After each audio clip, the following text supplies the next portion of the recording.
that news, hey, I'm pregnant. Like, man, like what? No, you're not. You're not pregnant. And I got to let all these people know that I've been faking it. You know, gotta let my parents know, and the church know. That was really hard for me. From the black culture, I didn't see a lot of people on a podcast or even a YouTube or anything like that. Yeah. That talked about, you know, growing up like in black culture church. You know, and one time he was like, I'm trying to get you ready to pastor.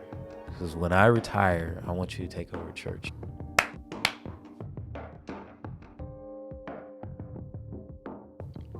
Welcome to Church with Chris. I got my good friend John Sims in my house, which is awesome. The coolest part about this is actually that I get to have friends over and have a reason to do it. So, you know, I'm so happy to be here and be on the show. I made it. I finally made it. You know, so big time now. We have been talking about it for a while. So I am blessed and honored to have John on the podcast. And just one quick thing for a second. In 2024, this is the first conversation, so I'm blessed to have you as the first conversation, the first episode out. I personally think you should start a YouTube channel or a podcast. That's something I'm going to talk to John a little bit about because that's kind of his gig now, and he's putting out some cool content and some cool episodes. Churchy with John Sims, look it up, and we'll revisit that here in a bit. Yeah. But I think it'd be awesome if you started a YouTube channel or a podcast. Only you have your voice. Only you have the message that God has given you in your life for the community that he has put you in. And so you have trust with people. You have abilities that other people don't have. You have a message that is hopefully honoring to God. And I think the internet needs it. You probably agree.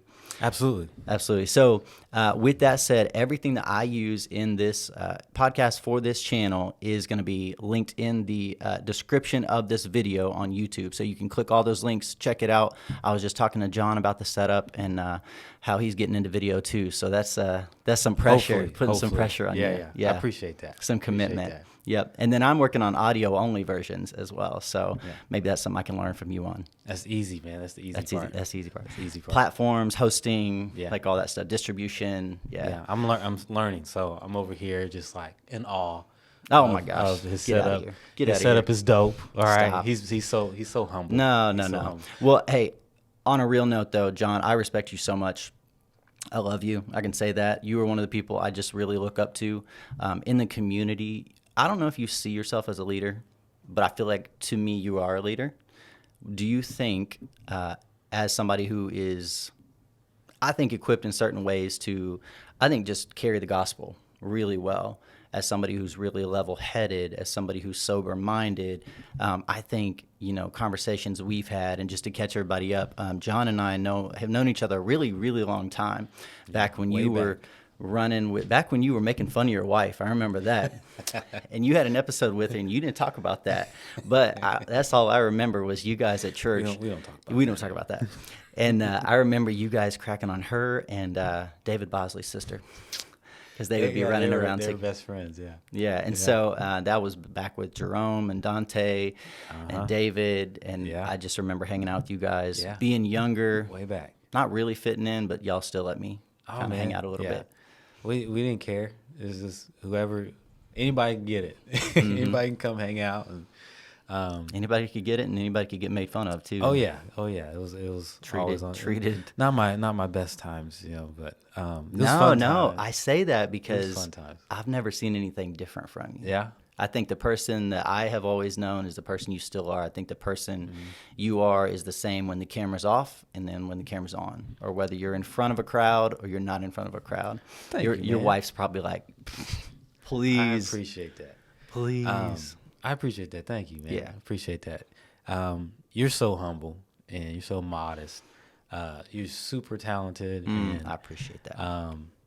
Super wise, insightful. So I enjoy watching and listening to your podcast, your video podcast as well, your show, Church with Chris. And when you told me about it, I was so excited for you. And I was like, man, I can't wait. It's going to be dope because Chris is dope. And so I'm happy to be here, man. And this is cool. I've been excited ever since you invited me. So appreciate you inviting me. My channel's been a little stagnant, or my show been a little stagnant. So it's good to get back on here and just get the year started off right. So appreciate you. Yeah, absolutely. I was so glad to catch up with you. So John and I were invited to do something for Martin Luther King Day. So again, kind of grew up going to school together. I remember being in several classes with you at East, mostly like the active ones, like weightlifting stuff. Like clearly, I don't need that anymore. But weightlifting, like advanced PE, that type of stuff. Yeah. So it was like such a good crowd and a fun stuff you were doing. So it was just like, I've always seen a playful side of you, just a kind but also competitive guy, and that's hard. That's a hard mix, somebody who grows up playing sports, and that means a lot to you, but also is just like a gentle dude, humble spirit off the field and all that. So I remember, let's see, just to catch people up on kind of where you went to school. You went to Anderson? Yeah, so I went to Anderson University. Yeah, I played football there 4 years. I did a little coaching there too, coached football there a year. Because I stayed for, well, not a whole year, but I stayed for extra victory lap. And so I coached while I was there. And then graduated 2011. Came back here to Columbus, didn't know what I was going to do. I finished school a little early. Even though I stayed longer, I finished earlier, and I didn't do what I was wanting to do. I graduated with my general studies, and so I kind of felt like I was a teaching major, but I didn't finish my praxis testing and stuff. It was a whole thing, but I felt like failure and stuff, so I didn't know what I was going to. I came back here, and I was like, man, I don't know what to do, and so I started working with young people, which I always loved to do. And it was kind of in my little thing I was doing for teaching. And I started working at the Boys and Girls Club, FFY, and then I got a job being a TA, so I was doing both of those. I was working at Schmidt, and elementary school. Yeah, Schmidt Elementary School, and then I started working on completing my teaching certification. So I got into like I started studying and things like that, and took my test like a few times and finally passed it and got my teaching certification. And then I started teaching, and so I've been teaching for, this is my 10th year certified teaching. So I was TA for, I think, 2 years before that. So been in education for a while. Man, it's crazy, Isn't man. that crazy? I got so many grays under this hat. That's why I got this hat on. Me too. So. No, that was a bad day. Yeah. No, your journey's been cool, and it's been consistent, and it's been like, it's just been, there's never a time when I've watched your life and thought like, man, this guy doesn't know what he's doing. He needs to get himself together. And some of that's been from afar, but John and I lived in the same neighborhood for a little while. And you still live there? Yeah. Right? Yeah. It's just right across the road, pretty much. Yeah, right across the road. Pretty close. I was a little upset with you. You moved When I over moved, here. I know. But then I walked into your beautiful home, and I was like, okay, Stop. I see why. It's okay.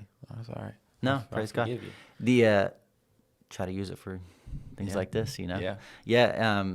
It's cool. It's cool to have people over. It's cool to have the space for sure. Yeah. And we were kind of talking about that off camera, and Yeah. John was talking about the consistency of creating content and things like that would be great, like with designated spaces, and it does make it 10 times easier. Yeah. It really does. Yeah. So we reconnected, me and you, a couple years ago now, which is great. Maybe 3 years ago, 2 years. I don't even know. Maybe 2. What, 20? Was that 2020? Maybe 20. MLK. So was that 2021? Yeah. So I got a call from our friend Jerome Wood. He said, "Hey, would you want to be on this Martin Luther King Day breakfast morning like talk thing, conversation?" So I was like flabbergasted at that. I was like, they know that I'm not in. And so another friend of ours too, Kyle Hendricks, was on. Yeah. And then John was kind of the leader of it. So I was honored to get to have that conversation. Frankly, it was a lot of fun, mostly fun just catching up with you guys. Yeah. And to be honest, and after, I remember I was telling Bria earlier today, the way that we reconnected kind of after this sort of setup the night before that conversation, and we just stood outside, had to be 20 degrees, and we literally talked for like an hour and a half or something. And it was just like, man, you just love catching up with people. And it wasn't like surface level stuff. It was like family and faith and race, the stuff we would be talking about the next day. Like, it's like we almost had the conversations before the conversations. And you just love that. And part of that is why I wanted to start a show like this, a channel like this, is because, like, man, if people could only hear the wisdom that my friends, share with me, that, like, those are the people that I want to be influential in their communities and in the world and on the internet, that kind of thing. So it's just such an encouragement that you do put out content that is encouraging and fun and uplifting, and also that you just would invite me into that was awesome. Yeah. So, like, continuing, to kind of get lunches and things like that afterwards has just been a blessing to me. Yeah. And so one of the things that your podcast is about, why don't you tell me a little bit, why did you want to start a podcast? So this is Churchy with John Sims. A problem with that title is I created this channel before I hadn't released anything. I hadn't shot any videos, and Church with Chris I already had the YouTube channel and a couple other things. And then I see Churchy with John Sims, and I'm like, you gotta be kidding me, man. I didn't know. So yours was better though, so it was all good. I was at least glad it was better.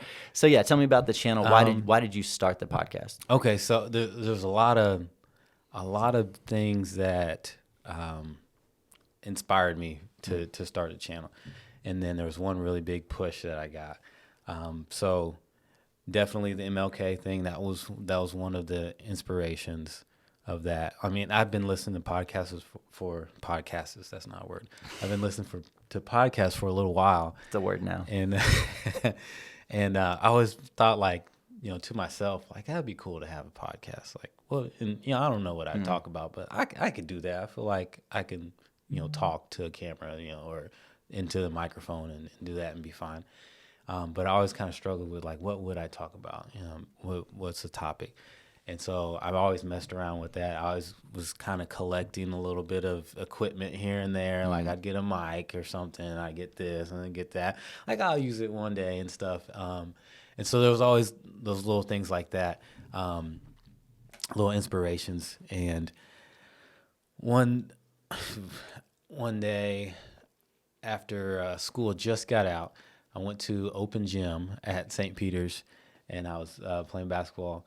I tore my Achilles, and I couldn't do anything the whole summer. So I'm just, like, sitting around, bored, nothing to do, and I couldn't even do anything if I wanted to, like, active, right? So I was like, I guess this would be a good time to start this podcast that I've been, like, kind of, kicking around in my head for a long time. So I told my wife, and she's like, you always say stuff and you never do it, and she set me up, right? She did that on purpose. I promise you, Bria has said that to me before too. Yeah. She was like, I was so hurt one time, and she was like, "Are you actually gonna do this though?" Yeah, yeah.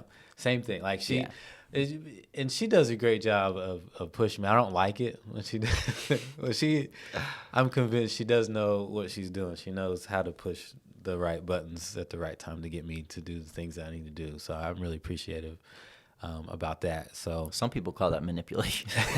I'm just kidding. It's motivation. It's good. She knows how to motivate you. Like, and she's great, man. We get frustrated and stuff with each other and things, just like any other married couple. And like your episode, you guys are talking about all that stuff, real stuff. But well, to be honest with you, like your episode, you had a 2-part episode with your wife, right? Mm-hmm. And I listened to those, and they were really good. And I was like, Thanks. You know what? I need to listen to part 2 because if I want to do this with Bria, I don't want to ask the same things that they talked about. But yeah, yours was really good. Thanks, man. It inspired me. I was like, man, John can do it. I can do it. Yeah, absolutely. Because it wasn't all good stuff. No. You know what I mean? Yeah. So the transparency was good. So, I mean, like, she was like, yeah, are you really going to do it? Like, you're not going to do it. You say you're going to do this. And, so I finally did it. And I recorded my first episode, but I was like, what am I going to talk about? What am I good at? What do I know? Like the back of my hand. And I'm like, man, I've grown up in church my entire life, so I mean, I know that I can talk about that. I can talk about growing up in church. and that'll be good. And if I want to, shift to something else, like maybe some deeper, more meaningful, content than I can. But so I was like, yeah, I'll do that. So I just have been talking to my family. I think the only people I really talk to on my podcast are my family members, my wife, my brother, my sisters, and I still need to get my mom and dad on there, my other brother and stuff. So I'm working on that, and I got Jerome and Dante on there, but they're like, and you're the only people I've been on podcasts with a little bit. So this is still kind of new to me. I'm still figuring things out as I go. So. But yeah, that's how I chose it. I was like, I know church stuff. I grew up in church, and I feel comfortable talking with that. Talking about just my own personal experiences, and as I grow, my podcast can grow with me. And it's the great thing is it's mine, so I can talk about whatever I want. Yeah. So if I want to kind of dive into something else a little deeper, then I can. Or if I still want to stay in the shallow water, then I can do that. So are most of your episodes off the cuff? Are they scripted? So I write everything down. Okay. Yeah, I do. I write everything down because you're really, really clear and really well spoken in it. Thank you. And like, so to me, that shows some preparation. Yeah. Right? So I like I outline, make an outline, and then I write everything down. Like I write my intro down, like word for word, what I'm gonna do. I don't know if that's best practices or not, but I write that down, and then I end up kind of changing it anyway as I go. But that's how I outline, and then I think I read somewhere that's good to do. So I tried it and it works. Well, it can't hurt, right? Yeah. I mean, at least so you know where you're going. I mean, even I think for my first few conversations in this, there were questions I every single time like, man, why didn't I ask that question? Like I meant to ask that question, and I tried to be cool, and I tried to have no list written out, and I thought I had it, kind of overestimate your abilities a little bit. So I think over preparing couldn't hurt you. And especially on audio only, it's like, it's so important, right? The audio, you can't be tripping over all your words and stuff. And so can't be doing like me, stammering and carrying on. No, whatever, man. You're jabbering great. about whatever and getting carried away. I did have some questions written down, and one of those was, why specifically do you think the churchy content, what do you want to see out of it? Like, what was there an end goal in your mind of like, I think this is what I want the podcast to turn into eventually, or kind of this is the goal, I want to do this many of it? What did you have any long-term goals with it? Not really. Like, so I was just trying to get over the hump to get started, right? It's like I just gotta press record, right? I knew you were about to start quoting Sean Cannell. Yeah. So I just had to get started with something, and then I would love to get into more like deeper conversations about just Christian walk, about faith, about anything faith related. My ultimate goal is to glorify God, always, right? And whatever it is I do, or whatever I say, and want to be inspiring, want to be a blessing, and sometimes just want to just have some fun, kick it with my friends. And so, but while I do that, I still want to glorify God. Now, look, I think I kind of got a little borderline with me, Jerome, and Dante. I don't know about that one, but that one was pretty wild. It was fun. It was fun. That one was off the cuff because we was just chilling. We was all chilling, and I think I'd like to do more of that too. We were all just chilling in the living room, just on the mics, just talking about whatever. That's fun. Came all right, and so that was fun. Yeah, that was a lot of fun. But I'd like to do some more like deeper conversations and things like that too. And I think that kind of goes with my personality. I like to just chill and kick it and stuff, and think about deep stuff. And then sometimes it's like to just have a good time. Yeah. And just like talk about stuff that don't really have that's not really good English, is it? That doesn't have like any particular meaning or anything like that. But and I've thought about end goal a little bit, and like, how long am I going to do this? Because I didn't know if I was going to continue doing things here recently. I think you asked me a little bit ago, like, why did I start switching up the content a little bit because I just hadn't posted anything in so long. I'm like, I need to do something because this channel, this page and this podcast is just sitting there, not doing anything. So I need to do something because people have been asking me like, you gonna do something? You gonna record some more episodes? I'm like, yeah, I'm gonna do something. So you probably got some faithful followers. I think I got a couple. I got a couple, maybe like 3 or 4. Your mom's 2 of them. Yeah. Mom, dad, and my wife. So yeah, that's 3 right there. But so I started putting out those daily devotionals just to post something. But then I didn't want to post just anything, right? So I was like, well, maybe some meaningful content, just like a quick little devotional here and there. So you write those, right? Like, do you write out a script? I don't write those. It's crazy. Okay, it's like an AI. It's like an AI thing. Did I just break you out? I shouldn't have said that. I was hoping someone would ask me about it. Now people are like, man, John's not even spiritual. John's not even. No, so after I go over them and stuff to make sure like they're cool and stuff. But I'm like, that's really good. then I'll post it. It's crazy though. So it has all the information, like all the watermarks and stuff on there. So because I'm like, I want people to see this and they could use it as a tool as well. So that means you're using the free version or something? I'm using the free version for sure. What is it? It's oh man, I forget. I'll figure it out. I'll let you know. You can see it on there, but it's super easy. I type in the scripture that I want, a couple of things, and then it'll pop up. It'll put all the video together. Dang.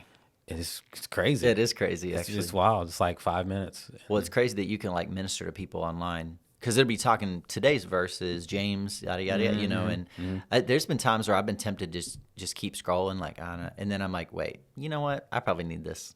Yeah. Like, to be honest, you'll see people's things, even people that you like and people you're friends with, and it'll kind of just be like, well, I'm not in the mood right now to stop and pay attention to something like. And then there's been several times where I'm like, you know what? Actually, I need that. Same thing with our friend Jerome's mom. Do you get her Facebook messages? It was Tuesdays, right? Tuesdays. Yeah. And so, man, there a lot of times it's like, man, that's exactly what I needed. And it took like 30 seconds to read. Yeah. And I was like, dang, this lady doesn't even know. She just it's crazy. Blessed me today, or almost brought me to tears with something that was really simple and very impactful. Some random verse, and just unpacking it for 30 seconds. It can be huge. So that's been the goal. Like I want to put something out still, and then someone is blessed by it. Then all thanks be to God for that little quick 5 minutes. Put in some work just to put that out there, but then also kind of keep my page and myself a little relevant until I can put out some more content. But it's all about being relevant. Do you think of yourself as like a relevant person in the community? That's a hard question. I know that's a weird, awkward question. So I asked you, I said I see you as a leader in the community. Do you see yourself that way? Do you see yourself as somebody that, like, you know what, I think people might respect something I have to put out? Yeah, because I think that, me working in education, me in the schools, so I'm like, I can't just be out here doing anything. That's what anything that I do, like, I can't go do that. I can't go here, I can't go that. Being in education also, just being, I can't go do any and everything anyway. Just being a Christian, being a child of God. So I'm like, I have to watch how I carry myself and how I, communicate to people and how I treat people and stuff. So I think I always have that in my mind always. And when people, talk me up like you doing, it's great to hear. It is great to hear. It's kind of hard seeing myself in those ways sometimes as well, though, because I know how I am, behind, closed doors and stuff. I'm a nerd. I'm not cool and stuff, but I'm glad that some people might think that I am, though. Bro, John Sims has always been cool. And I was thinking about this the other day because I'm always thinking kind of the week leading up to talking to people. I was thinking about weights class or advanced PE, one of the two in high school. I think I was a sophomore when you were a senior. Yeah. And it was the time when the people started wearing 2 polo shirts. And I have a picture burned in my mind of you with 2 polo shirts on, and then you would roll up the sleeves on some too, and you were a little stacked, Oh, man. And I just remember thinking, man, I need to get some polo shirts. I think I was thinking like I have 2 of them, and I got to wear both of them now. Man, what I would do was it wasn't 2 polos, it was 1 polo, and then I'd take a T-shirt and I'd put it over top, and then I would fold the sleeves to make it look like it was like 1 shirt or something. That's what I was trying to do, and. But wasn't the 2 polos a thing? That was the thing, they popped the collars and like, stuff. Oh, I never was a pop collar person, I think I wished I could have been, and then I was like, nah, that's not for me. But yeah, I definitely did rock the shirt over the polo, roll the sleeves up. Whatever it was, I thought it was cool. Well, thank you. I saw a picture of myself. Like I was like, what? What am I doing? What am I doing? Yeah, that's crazy. No, all that to say though, I thought John Sims was cool back then. Oh, thanks, man. I've always just been trying to be like you, man. Well, I appreciate that. Yeah. So it's been a journey. This is something I remember Jerome was laughing at when we got together a couple years ago, because it was like out of nowhere. John never used to say anything in public, and now John won't shut up. That was kind of the joke, right? It was like, hey, how John is like leading these things or speaking at these things or making decisions about this event or that event. Like, how do you think that started to happen? Like I said, it's been a journey, man. I've just been trying to let God use me. And I think just over the years, maturing, teaching for sure has been, nothing but a blessing to me. Like, I think I really thought that I was like, I could really do a podcast because I talk in front of people every day. Like I'm writing my lessons and stuff, and I would always try to craft them to like flow and stuff when I'm talking to my students and stuff. And so, I mean, that really helped with like public speaking and stuff. And so I don't know, just trying to make myself available and getting out of my comfort zone.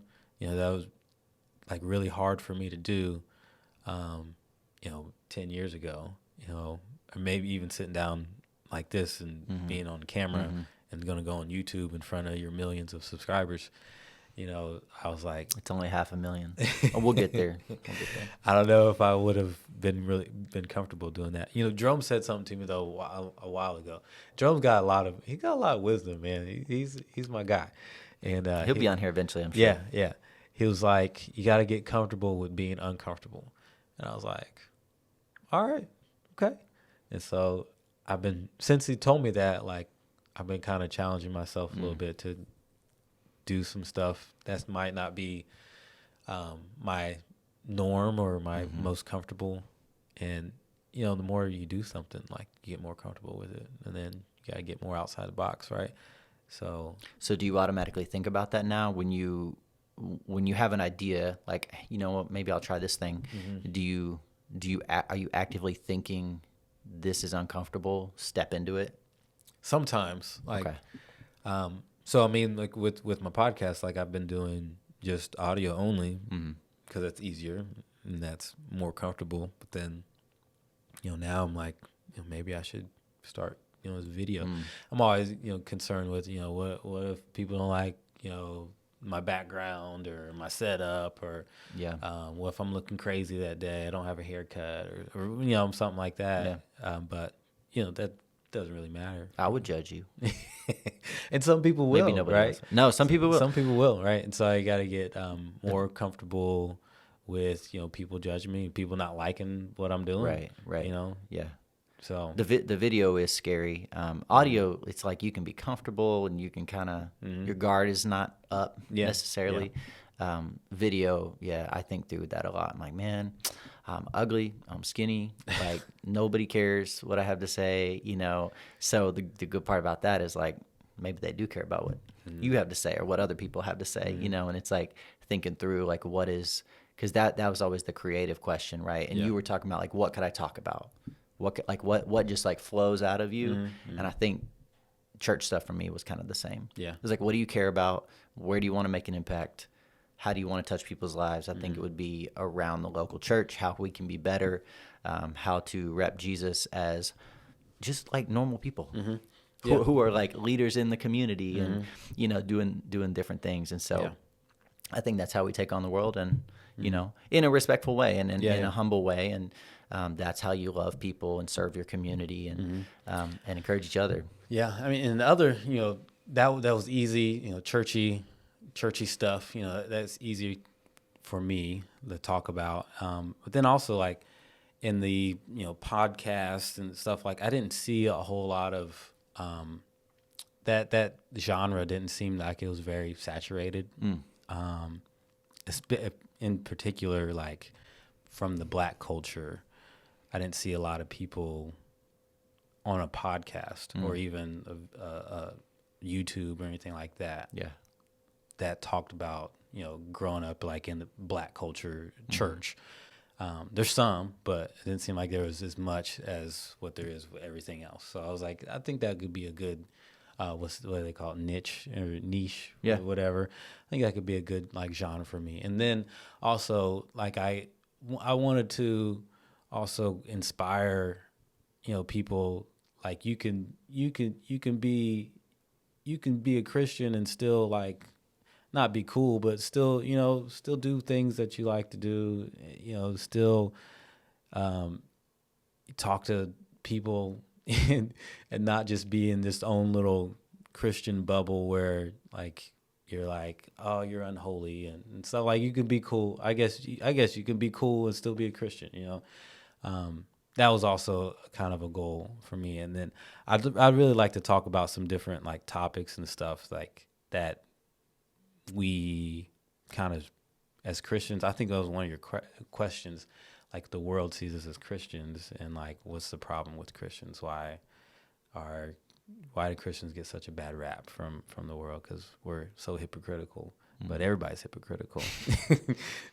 So Firing shots. So I mean that's I guess bring more, I don't know, normalize being a Christian, being a young man, husband, father, brother, friend, trying to follow Christ. You know, I'm definitely not perfect, and so me being able to share that as well in my journey, as all those things, and still trying to glorify God in all those areas, and my struggles, and even sometimes where I may triumph, you know, may do well, being able to share that and have the possibility of helping someone, inspiring someone, or saying something that might, you know, change their mindset. I like that idea. Yeah, nobody wants to see you win all the time. Yeah. As a Christian, you know, like you don't want to watch other people that are just like defeating that sin left and right, and like this ain't even a temptation anymore, and this, you know, like it's not relatable. You do want to see people winning though, and you do want to see people improving and taking steps and living more like Jesus and repenting of their sin and this and that. But I think the vulnerability to say like, I'm a pretty weak guy. Like I struggle in my marriage, and I'm tempted to look at this on the internet, and and I'm tempted to act this way with these people, but not, you know, a different way with people who don't go to church or some, you know, or old friends, or there's just all kinds of ways that, you know, I think that transparency is really important. I think for you too, like it is totally fine to say, and for anybody, like there's a certain niche audience that you're going to relate to. Like for me, it's probably not going to be what's it like to grow up in Black church, you know? And that's okay, because like you need those voices. And for me, it's not going to be like what's it like to grow up in the Pentecostal church or the Presbyterian church even. Like that's going to be a little different than like the non-denominational church like I've grown up in for a really long time. So I think the reason, even at the beginning where it's like you should start a podcast or you should start a YouTube channel, it's like you have a perspective and you have something God has only put in you, and you have a wisdom and an experience that only can come from you, right? And so like we could talk about the exact same thing. We could put out the exact same episode of one of your podcasts. I could read the same thing and it would not hit the same way, and it would not hit the same audience. And you know what I mean? So I think there's definitely like a credibility for saying this is the niche, and this is my experience. These are the people I kind of want to relate to. Yeah, right. I think that most of them, well, I'll say there's not a lot of, I feel like there's not a whole lot of people that listen to my podcast, but I would think that the majority of them didn't grow up in the black church. So they kind of want to see like, how did he grow up? Like, how Do you get that feedback from like,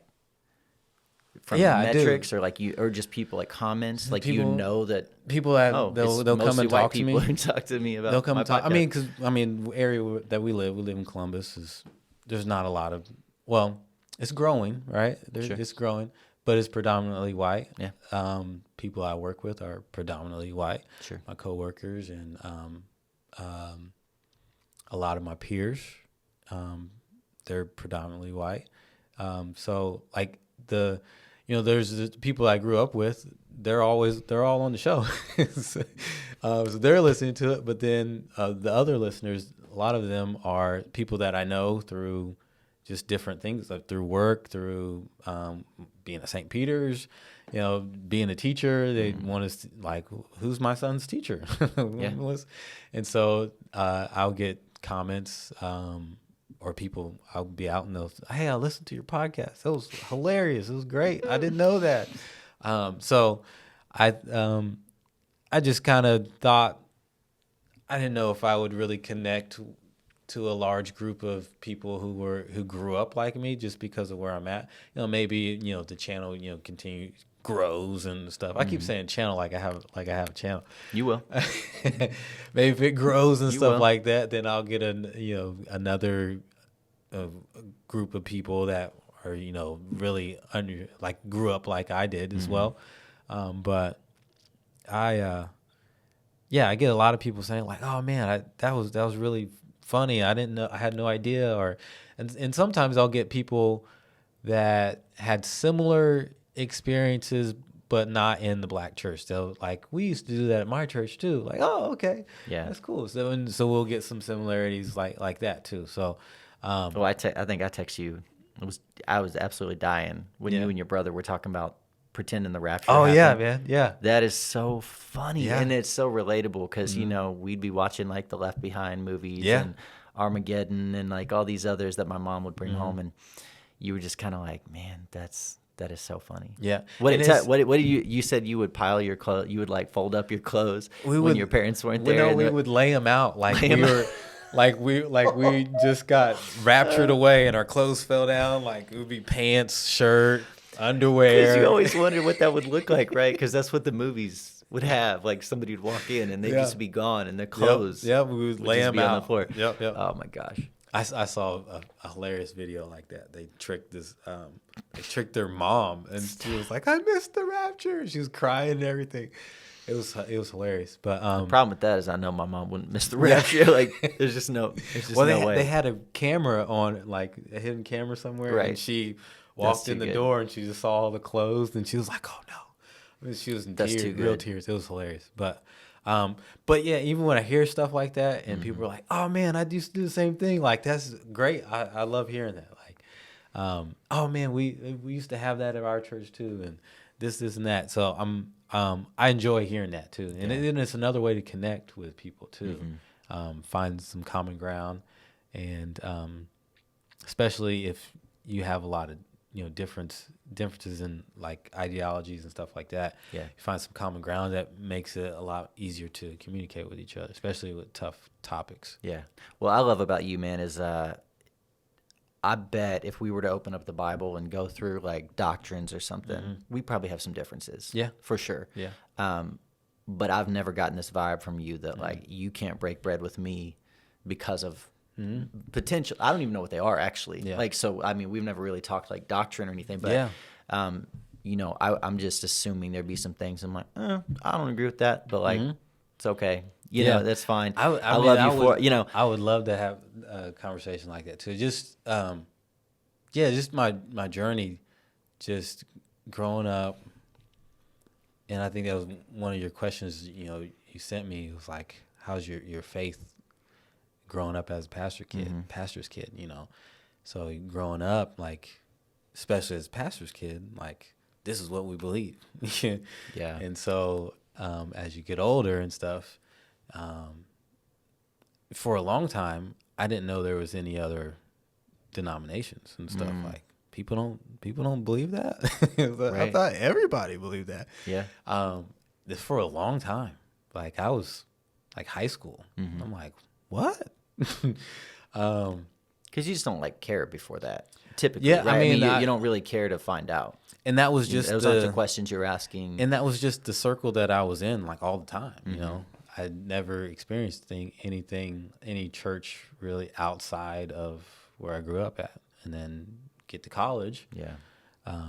Like, oh, okay, that's different. So then there's been the journey of trying to like figure out like, different doctrines. Like, okay, does this make sense? Like, do I really believe that? Or is that just how I was raised like that? I don't know about that. I can get with that. You know, there's a lot of stuff like that. Because for context, your church is Pentecostal? Yeah. Okay, you're comfortable with it. That's okay. So, and I hate putting people in a box because you kind of automatically, you know, somebody would hear that and assume, oh, you do this and this and this, because that's what that Pentecostal church does, right? Yeah. And that's not always the case. Yeah. So you also work at so different. You also work at St. Peter's is a Lutheran school, right? So I used to work at St. Peter's. I don't work there anymore. You don't work there anymore? I work at East now. Okay. I probably heard that at one point, but I forgot that. But yeah, okay. So I did work at So how St. was that? Peter's. Was that weird? How long have you been at East? It's my first year. Okay. Well, I don't feel quite as bad. Yeah. Yeah, just started that. But I was at St. Peter's for 3 years.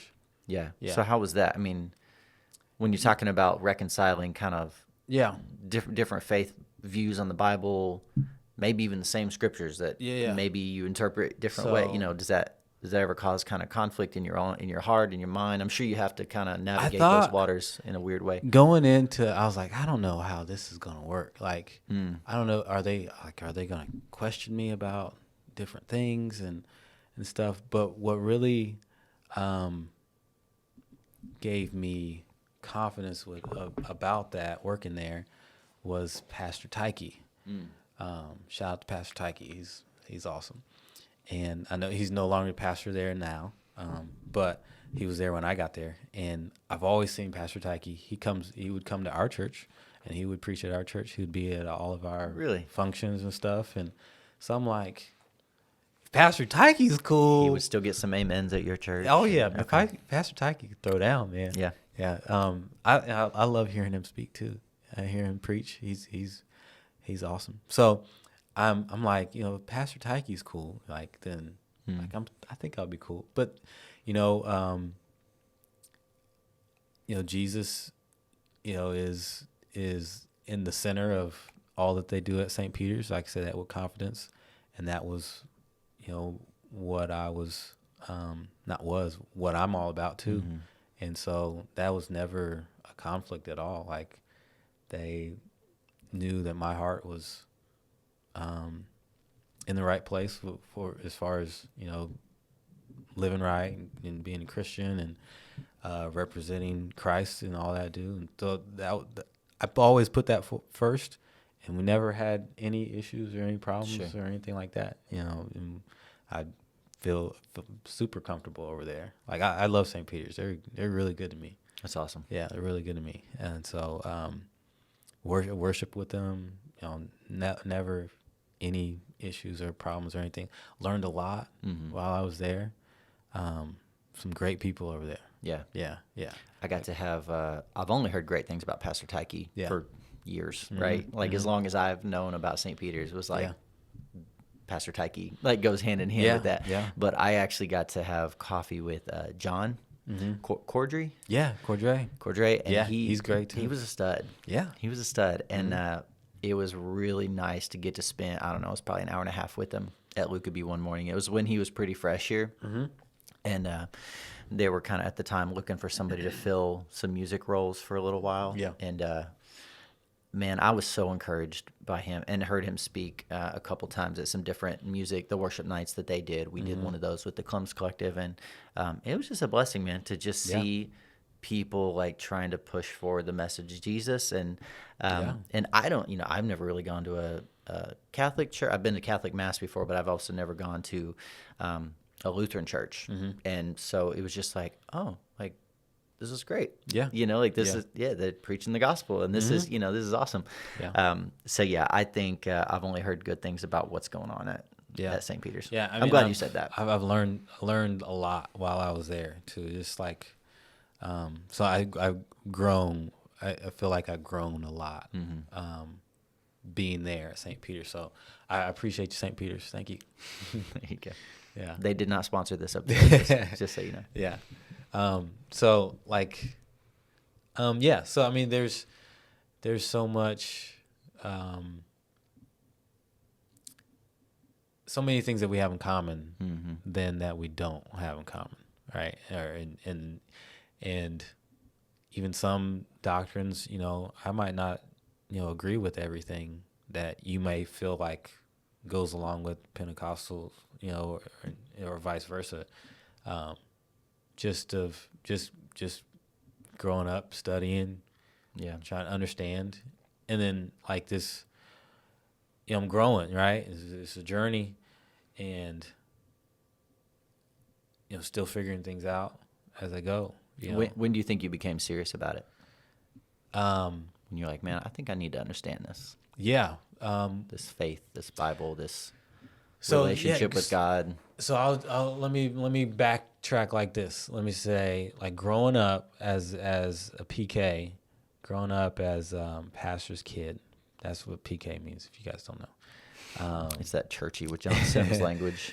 Growing up as a PK, like church, everything I knew, and then I was good at faking it. You were good at being good. Yeah, I was good at faking it. I knew what to do, knew what to say, what not to say. Who not to say it to. Who not to say it to. I was really good at all that stuff. I watch y'all get tore up sometimes. Man, I was really good at that. And I faked it for a really long time.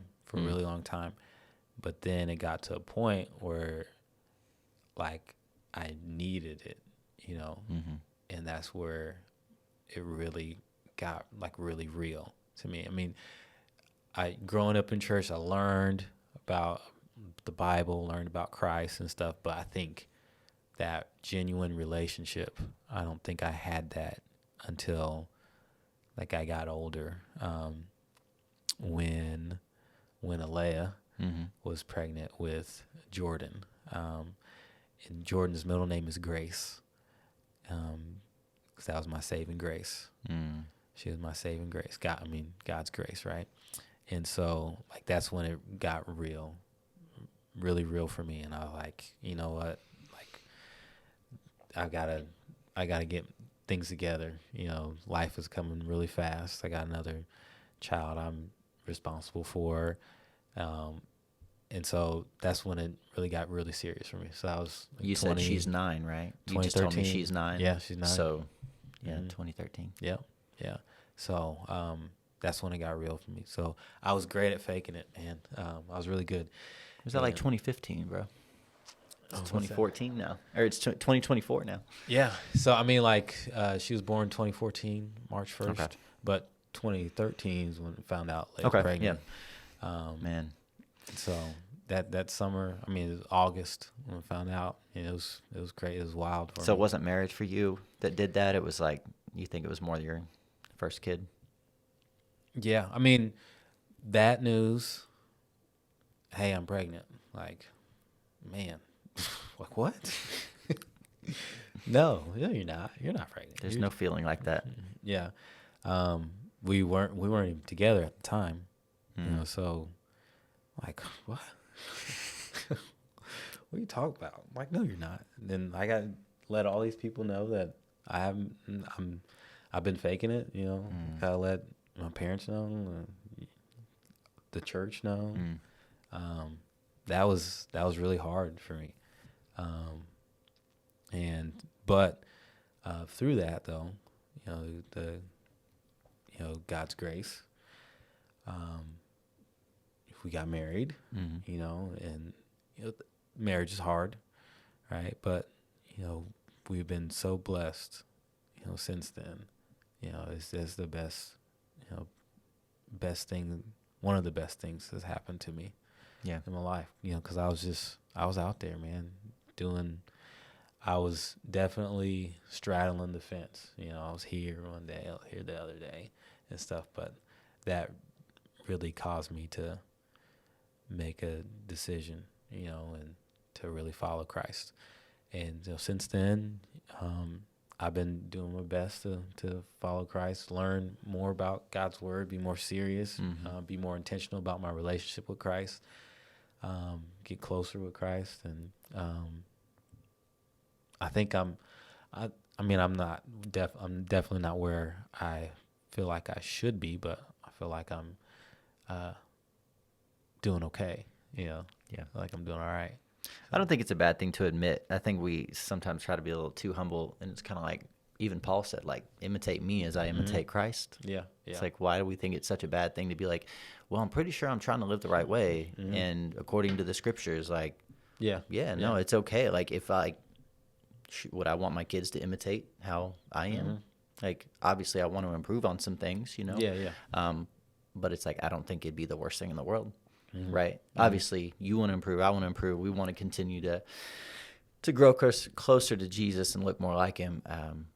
But I think it's okay to say, like, you know what? I'm trying to set an example for other people to live, and especially my family, especially my kids, right? Because you only have so much time with them. Yeah. And, it's hard to think about that, especially when they start school and everything. So I know you're a little farther ahead in that than we are. Our oldest is in kindergarten, but it's fast, man. Yeah. I think I wanted to ask you about the faith thing for sure, and it's kind of interesting because you're doing the churchy with John Sims thing, but there is also sort of this clear distinction, I think, in the content style, moving from like stories and like relatability from the past, like growing up, churchy, that kind of stuff, which is like a fun little niche thing for sure. Like lots of people can, you're churchy if like, fill in the blank. Like that's a cool idea, right? Yeah. And I think a lot of people relate to it.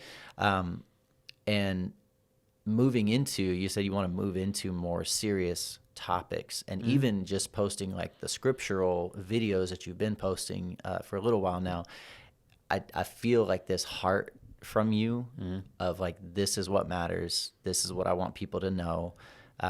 It's not just like funny stories and things like that, you know? So that I think is really relevant to, you said your dad is a pastor. How old were you when he became a pastor? And so like growing up in the church, I mean, you talk about the funny stuff and like what it's like to be a pastor's kid. You've talked about some more serious things too. This is not all just laughs and stuff, but how did that shape your faith with your dad being a pastor? And not just shape your faith, but like do you think that had a positive or negative impact on your faith? Yeah. So I literally grew up in the church. My dad pastored he recently retired last year, pastored for 48 years. So that is so long, bro. Before I was even born, so long. He was doing this. So, literally grew up in the church. We, watching him and my mother just work with people in the church, meet with people all day, travel back and forth to Indianapolis, and they did mission work as well. They traveled all over the world, all over the country. So I got You've talked about that on your podcast so too, haven't you? I've got to see that, and I'm very blessed.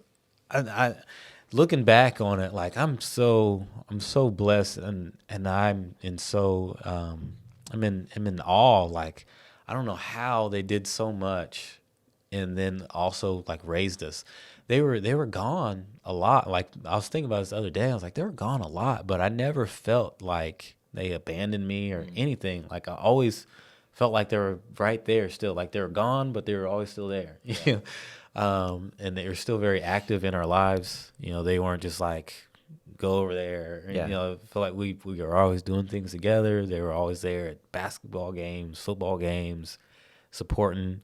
And that's kind of the stereotypical pastor's kids experience, at least from what I've heard. Yeah. It's like somebody even, one of my videos kind of took off a little bit, I think on TikTok, and it was talking about being in ministry, and somebody commented on it, and it was just kind of, he kept on going about how his dad was never there, all this stuff. He wasn't going to be the same type of person that his dad was, and he was going to make sure he was going to be there for his kids.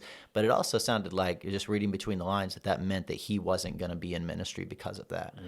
And so like when you purposefully decide, I'm not doing this as a career path, I'm not doing because of what I experienced as a pastor's kid, like that sucks. So you don't feel like that though? No, which is awesome. no. It's really refreshing to hear. Actually, And you know, my parents, they were the same. You know, they weren't like one way over here and then come home completely different. Like we saw that all the time. Yeah. And so I mean, they really lived the life that they preached and teached about. They weren't, you know, wishy-washy back and forth. They loved each other, treated each other with respect and kindness and stuff. So like they're great role models, even now, you know. Yeah. So I look up to them a lot, and so positive for sure, positive for sure, and I knew that to be a pastor, it takes a lot. You know, it takes a lot, huge commitment, not just for the pastor, but the family and stuff, sacrifices and things like that. So I saw how hard my dad worked. Didn't always understand until I got much older. Didn't always appreciate it as much until I got older. Like, man, my dad was, and my mom, they were in there, man. They were really doing it. So it's definitely positive. And again, like I said earlier, like I was good at faking it, you know. I was pretty good at faking it. But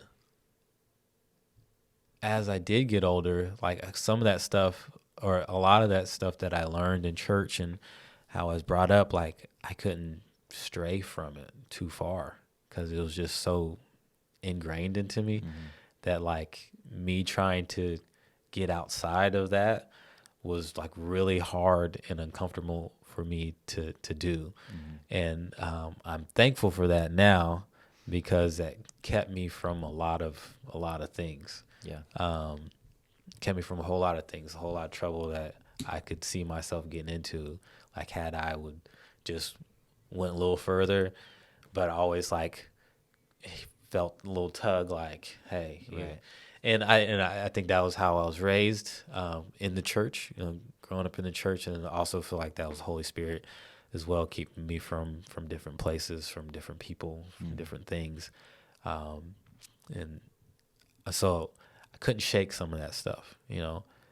So I would say to listeners, parents, you know, keep taking your kids to church, keep teaching them, because you may not think that they're paying attention or they're listening, but they are, and it's getting down in there. And so like I said, like some of that stuff I couldn't shake it. And I would get angry. I'd be like, why can't I just do this guilt free? Yeah. Just like everybody else. Why can't I just go do this? And I literally have talks with myself like that, like out loud. Like, why can't I just do it? I just want to do it.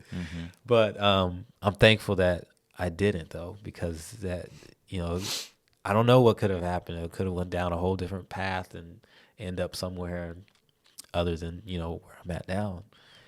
So I'm very thankful for that. So I definitely think that is a positive.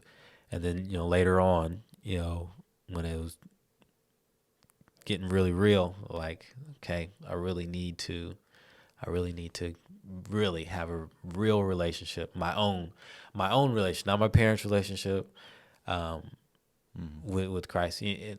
And a lot of times I would go places or I just use my parents' name, like, oh yeah, my dad's Pastor Sims or Bishop Sims. Oh, okay, Yeah. And there never ever really had any pushback or anything like that. Just throw mom and dad's name out there and it'd be good. I had one time in I think I was either in eighth grade or I was a freshman or something. And we used to have our church conventions, or they still do have them, but we used to go every year. So my parents would go. They would take us. It was like our family vacation, going to a church convention. You're churchy if your family vacation is a church absolutely. Conference. Yeah. I mean, they would be all over the country and stuff, so we would get to go different places and we'd stay in a hotel, and so that was kind of fun. At least to me it was. Now you might be thinking like, that's so lame. That is not vacation at all. But there was a girl that I had met at church camp, like the year before, and I'm like, oh, you're going to convention? Yeah, I'm going to convention. And so we met up there at the convention, and we were walking around holding hands. You need to tread lightly right now. This was a long time ago. It was way before my wife, but we were just holding hands, and her pastor like rolled up on us. It was like, "Who's this young man?" And I was like, "Oh, my name is John Sims. Bishop Sims is my father." So, Oh gosh, what's that got to do with you? I'm like, I mean, like I didn't know what to say. Right. Like, he's like, are you saved? You living right? He's grilling me. I'm like I'm in sixth grade. I'm like, yeah. Wait, how old do you like, think you know who my dad is? Like, I know your dad very well. So That's so funny. that was like one of the first times that like I got checked. Like, just because they have a relationship with Christ doesn't mean you do. So, so that he shut that down real quick. Like, we weren't holding hands no more. But After that, he said, "God's my father." yeah, that was. I remember that He had very to change his answer. very, very vividly. And so, I mean, that made me think, and that stuck with me for a while. I mean, even till now, I think about that. So, like, that relationship, I had to get it for myself, not my mom's, not my dad's, but really make my own relationship. Yeah, we've talked about that a lot on this channel. I think everybody does come to that point where they have to. I remember specifically talking about it with my brother, asking him on the very first episode, kind of, when did your faith become your own? Because if you grow up in a Christian home, you kind of know the language, you know how you're supposed to act, like you said. But there does come a point where you're like, so am I going to actually open up my Bible? Like when I don't have to, or when I'm not at the retreat, or I'm not at the conference, that kind of thing. So, like, of my own will, am I going to open up the Bible when nobody else is around and try to be with God? Yeah. And like figure out like what is truth? How am I supposed to live? And so I think there are people probably listening or watching who, I'm glad you mentioned like, hey, keep taking your kids to church. It's probably doing more than you think. I would even take it a step further and say, hey, keep going to church. Like, you're not going to, I heard this recently, you don't remember everything you've ever eaten, but you needed it when you ate it at the time. Like, you don't remember what you had for breakfast 3 weeks ago or for lunch, but you needed it at the time. And it's kind of that's how spiritual food is, right? Like, that's how the sermons are. That's how the small devotionals are. That's how the worship songs are. It's like, it gets you through moments, even though you can't look back and remember it. And I think I told our pastor that recently, just as an encouragement, like, keep preaching, like keep doing it week in, week out, in the small Bible study, in the big church, like, just keep doing it. And then I think my encouragement for everybody would just be like, keep doing it. And if you're thinking about it and you're on the fence about it, and you're like, man, I don't even know where to go to church. And you even alluded to it earlier, like, I don't even want anything to do with Christians, but I feel like this draw towards like, what should I do with my life? Like, I think the Bible's a really good place to start. And to try to ask people, hey, what's your perspective on this? Why do you follow this? So for you, when you developed your own faith and you really started digging into it, I know one of the questions I had sent you And I even asked you, I didn't think I sent it initially. Maybe I did in hindsight, but I asked you a little later in the day, would you mind talking about what it's like, not just the pressure of being a pastor's kid and feeling like you had to be good and you had to, because there's a certain standard that if your kids aren't acting right, like some people will use certain scriptures to say you're disqualified from being a pastor. If your kids are doing this or that, they're living this way or that way, they're not even Christians at all. If you can't manage your own household, how can you manage God's church? Yeah. And there's truth to that, and there's questions that need to be asked about that. But at the same time, there is also an expectation from a lot of pastors that their kids go into ministry. And even if they don't say it, it's probably kind of like, it's probably caught a little bit. And so I remember when me and you were having lunch sometime recently, some months ago, there was that question of like, well, my dad's retiring and it's something I've been thinking about a lot. Like, am I supposed to take up, like, does he want me to do this? And like, what are those conversations like? Yeah. So growing up, like you hit it right on the head. Like there was some pressure that, when I leave this house, like I got to represent my mom and dad, not just as Sim's family, but they're pastor, dad's a pastor. So I got to represent, everything. So I did feel that some. But I think I felt it more strongly, like I got to represent my family, more than like them just being pastors or being in ministry and stuff. So like that was kind of always there. Like if I leave here, like I better not be acting crazy, and there was always, Columbus is small, so there's always somebody that was going to see me somewhere I'm not supposed to be, or doing something not supposed to be, and it always would get back to my parents, like without fail. Maybe not immediately, but eventually it would get back to my parents. Like, I saw you over there at that girl's house. And I'm like, what? You got spies everywhere. What do you mean? Like, I live right across the street. Like, oh my goodness! Like, I seen you doing donuts in the parking lot. Like, told you, Dad. It was like that was always like a thing. Like, oh my goodness, I can't do anything.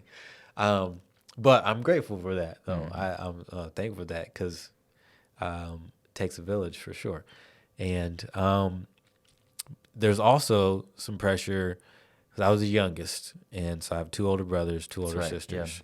And my older brothers, growing up, I'm 36.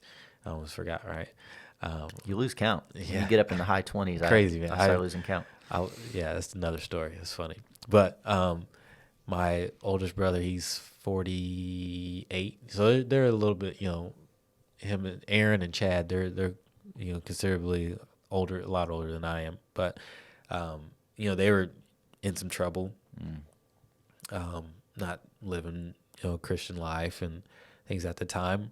And so they hear that stereotype a lot, like it's pastors' kids, always the worst ones, hear that all the time. And so I was like determined that I'm not going to be like that, And so I feel like I did have a bit of an advantage, because I would watch them and see like, okay, that's why I was so good at faking it, because I'm like, okay, can't do that, because then I'm going to end up like this, or I'm going to get in trouble.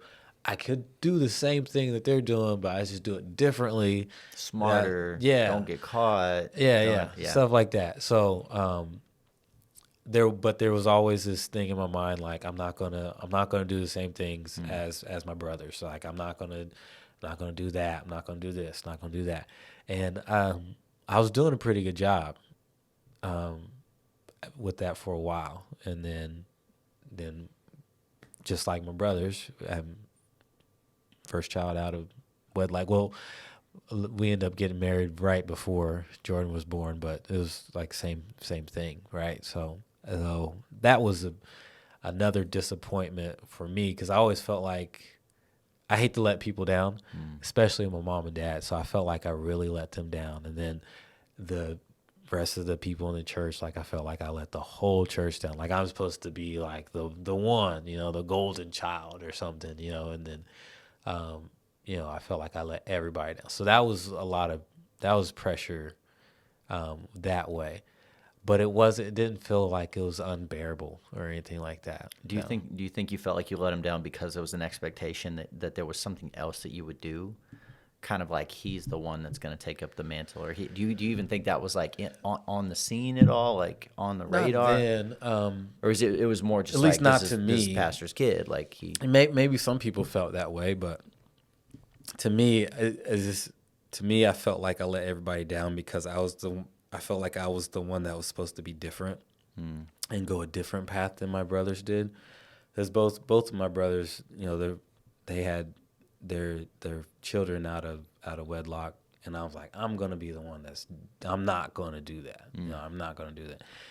But then that happened. So I think it probably was a bigger deal to me than it was to other people.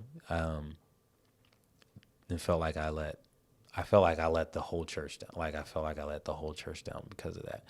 And so, but after that, developing my own relationship with Christ and being more serious about God, then, wife, we're married, we have multiple children now and stuff. And then, getting discussions with my dad about, son, I think I'm going to retire, in 5 years or 6 years, however many.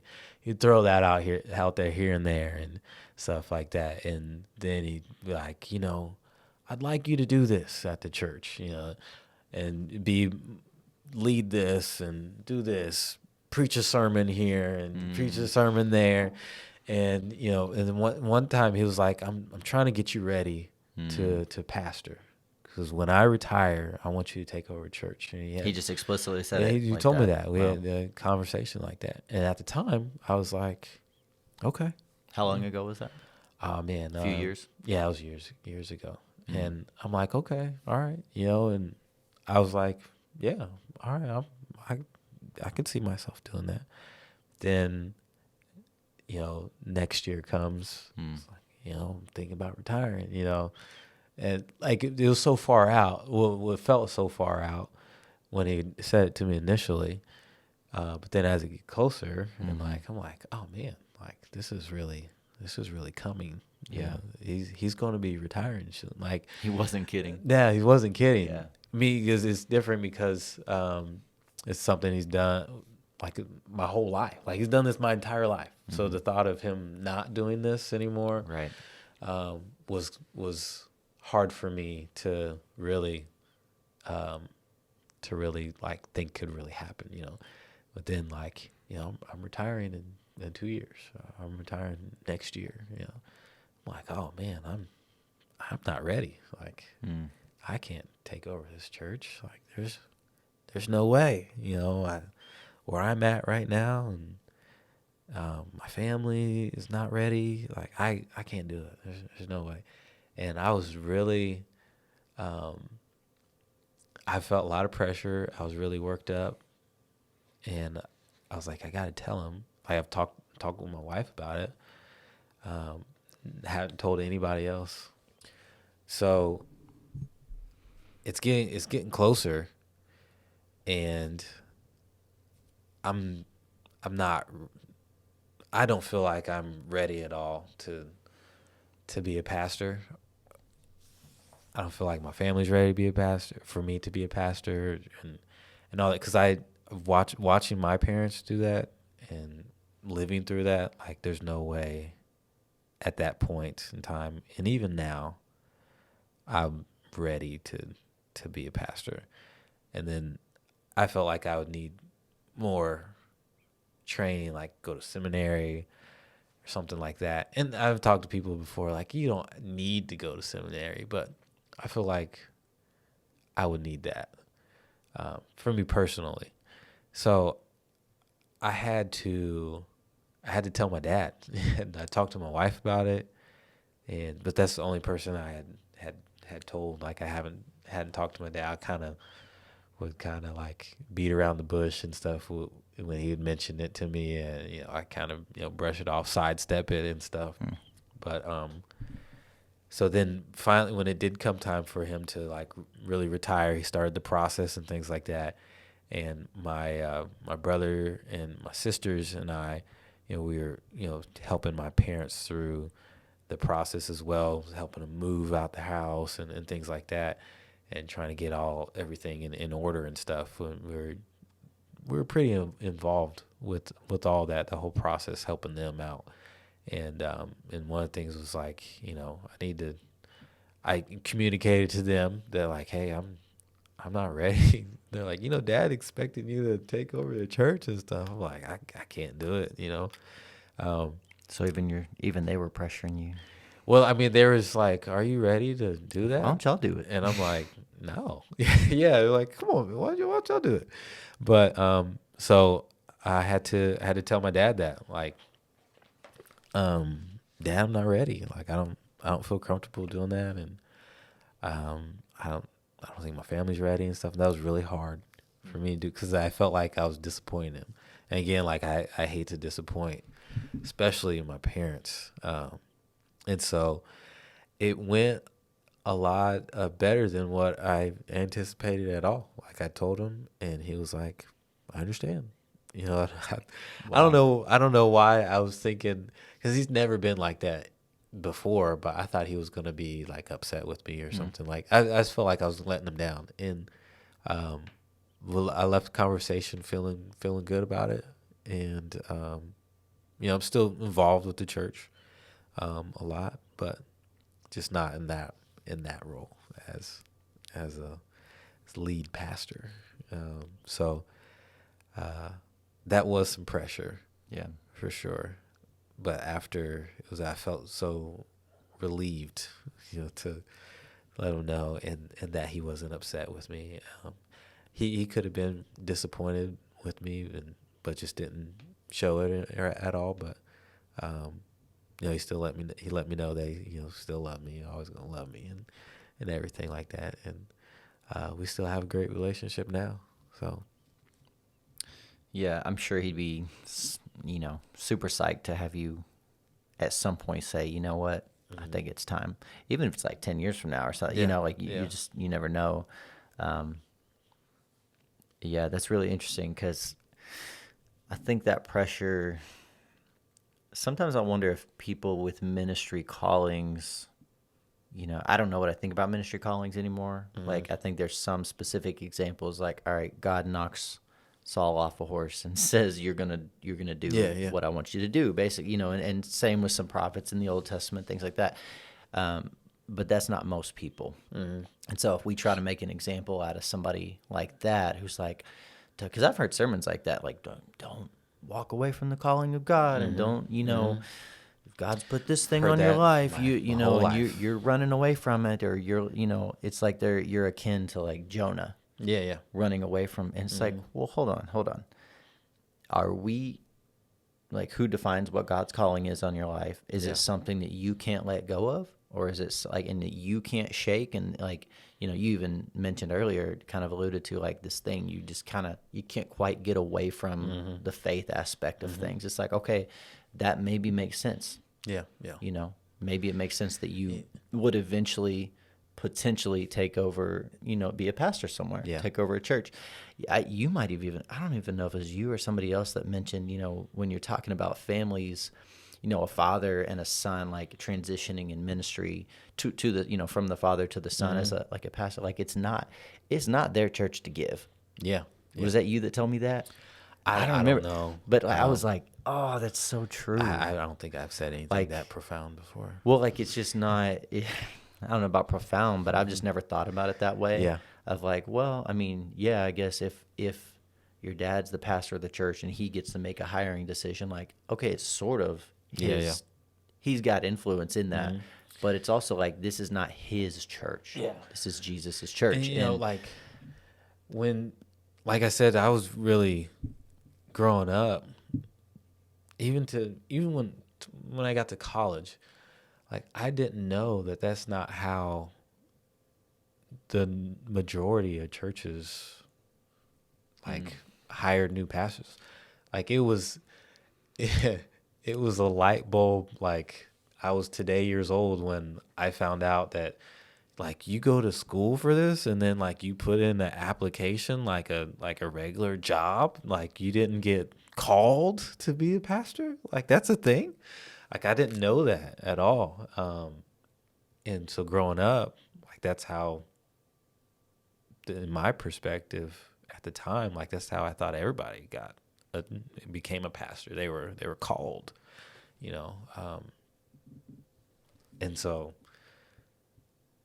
that's how I was thinking it was supposed to go, you know, until I got old. Like I was literally in college at Anderson University, a Christian school where everybody's in seminary, you know, and talking to people. They're like, yeah, you know, I'm finished school here and then see if I can, you know, get a church somewhere. And I'm like, wait a minute. Wait, what do you mean? Like, yeah, you know, they'll send me somewhere. And like, oh, like you're not called over there? Like God's not calling? Like, oh, you know, they're going to send me. I was like, that was like mind blowing to me. Well, it's some of the like Methodist churches, right? I know some of the United Methodist churches, they'll be at a place for 3 years, and it doesn't matter if you're, you know, quote unquote called there or not. They're going to move you to a new place in 3 years, you know, and that's to me that's wild. Yeah. How do you ever set up roots? How do you ever, you know? But that's what I want out of my life. And again, I think sometimes we're taking the exception with like, well, Paul went here and here and he stayed here for 2 years, and then and we don't even talk about that a lot. Yeah. Oh yeah, he stayed there for 2 years or 3 years, and then went somebody, you know, trained people, went somewhere else. But yeah, we don't talk about. I don't know. I don't think that gets enough attention. Of like that's crazy. And I was talking to a friend one time, and I had mentioned that somebody had gotten fired from our church, and he was like, "What? You could get fired from a church?" And I was like, "Well, yeah, like that's if you're not doing your job." And he was like, "Dang, I just never thought about that. I'd never considered like somebody was paid at the church and they weren't doing a good job, so you could fire, like you said, like any other job, you know." So there are people who do treat it like probably like any other job. Like eventually it feels like less of a calling and more of a career.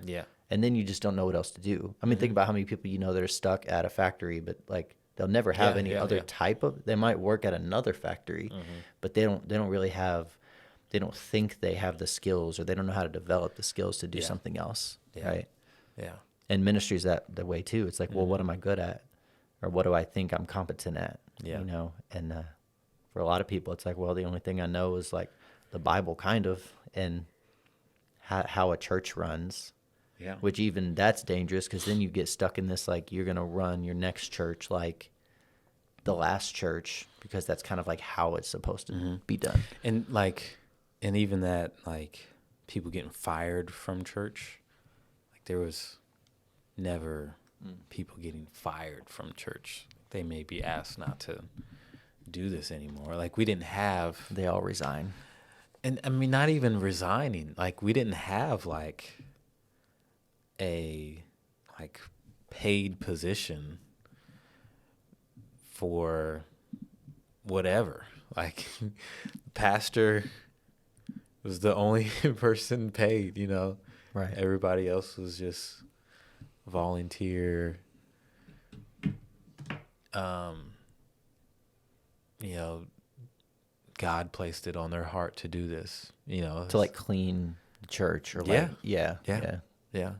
I used to clean the church. And my dad would pay me a little bit for that.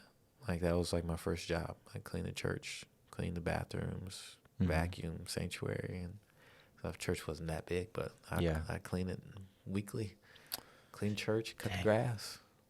Well, I'd been to your church a few times, Calvary, because my mom would take us every now and then. It wasn't that often, but it'd either be Calvary or sometimes I think I'd go to Second Baptist. Is Second Baptist around the S curve? Right around the corner, with CJ Cook's dad. Yeah. If we stayed the night with him. So that was both different experiences, right? Because like smaller, predominantly black churches in Columbus. So like that in itself, like, you know, the black population here isn't huge, right? So yeah, different experience for sure. All I really took away from it though was like the music was good, and I didn't even like music at the time. Like I Yeah. wasn't even into it. But I also remember being probably in like 6th grade, maybe 7th grade, and I was like, dude, this is so long. So The long. service is so long. So long. I promise you, we were there for 3 hours. Oh yeah, no doubt. Yeah, Easy. like it That'd was be a short service. really still, Yeah. still to No, this. not anymore. Yeah, much shorter now. Because you new pastor, Yeah. Pastor Frank. Yeah, and even for the last few years, my dad pastoring, services were shorter, but yeah, all day. All day. We had Sunday school, in person Sunday school, then we have a little break, and then start morning service, and then we'd have an evening service. That was just Sundays. So, I mean, the evening service started, I think, like at 5 or 6. And then, Mondays were usually off. Bro. Tuesday, usually had prayer meeting on Tuesday. Just come and pray. Wednesdays, Bible study. Thursday was usually choir rehearsal. Fridays are off most of the time, unless we went to another church. There'd be some special service going on somewhere in Indianapolis or something like that. We'd always go with our parents. Then Saturday, most of the time was off, but we'd have like maybe some event going on at church, some youth thing or car wash or something, fundraiser, something like that. And then Sunday, you do it all over again every week. So it's like there all day. I mean, and even the days that there wasn't service, like the Monday, we never had service on Mondays, but like we would be there all day anyway, because my dad would be meeting with people or had to get some other work done at the church. So we'd just be there all day. Wow. Yeah. Yeah. Yeah. That you've talked about that a lot. Yeah. On your podcast. Yeah. Yeah. Well, John Sims, we'll wrap it up. I'm having some camera issues here at the end, but yeah, we'll get this last bit in there. And I just want to say, I want to honor you and just tell you, I've seen such a huge, like, at least from the outside looking in, change in just, I think, your direction, your motivation for what you do and why you do it, and who you do it for. And I appreciate you keeping Jesus at the center of everything, like you were talking about. Like, it's really obvious and it's apparent, in what you put out and what you care about. And so, as far as like the ministry conversation, and I know, and I try to tell people all the time on this channel, like, you can do ministry and not be a pastor. Yeah. You can, God can smile on your life even if you don't become a pastor of the church, right? And so, and I think that and believe that. I think it took me a long time to believe that. But I would say definitely don't give up on, stay open-handed. Yeah. What God gives you and the skills and the heart that He's given you. Yeah. And I think I even said off camera, I see a shepherd's heart in you. And, I think you care about people. I think you are compassionate. And that's something that can't really be trained. So I admire you for that. I appreciate you so much. And, it's midnight. And that's the only time we ever can get anything like this in. Yeah. So, everybody's asleep. And I know your family's asleep. And I just appreciate your time, man. I would love to have you on for a later conversation. Absolutely. We'll figure out what that'll be about. But tell everybody where to find most of your stuff. Okay, yeah. Well, first, I want to thank you for having me on the show, man. I appreciate it. You're a stand-up guy, man. And Chris is so talented, man. He's super humble, but he's super talented, and so I really appreciate the opportunity to be on your show. It's big time now. And so I'm learning a lot from you. I've learned a lot from you already. And just reconnecting with you a few years ago, just learned so much, and then even now still. So I always enjoy talking with you and go and eat lunch and stuff. We got to do that again here soon. For sure. But so Churchy Podcast, you can find that on wherever podcasts are played. Spotify, Apple, Google, and then you can catch some stuff on Facebook.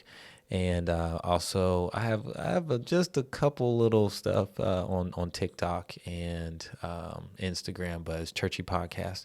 Churchy with John Sims, or just Churchy Podcast? Well, Churchy with John Sims. I think you'll be able to find me. But Facebook, I'm on Facebook too, and I do have like just maybe one or two little YouTube shorts on YouTube, Churchy podcast. So YouTube shorts. I'm trying to do a little bit, so hopefully I can get some video stuff going on too. I'll be calling you and hitting you up, trying to get some more ideas. But really appreciate you having me on the show. So it's a privilege and an honor to be amongst greatness. Thanks though, for real. Appreciate you. Yeah, absolutely, man. Yeah. Well, hey, if y'all aren't subscribed, I would love for you to subscribe. If you're listening to this audio only, I would love to have you rate or review the podcast wherever that is that you listen to podcasts. Like John said, if it's Apple, Spotify, anything like that. I just found out you could upload whole videos on Spotify. That's how my wife listens to podcasts, apparently. So anyway, I really appreciate y'all's time. If you made it to the end, you're one of the real ones. And again, we had a little bit of video trouble toward the end, but that's all right. John Sims, thank you so much, man. Yeah, thanks you. Appreciate Chris, you. Man. Appreciate you. All right. All right.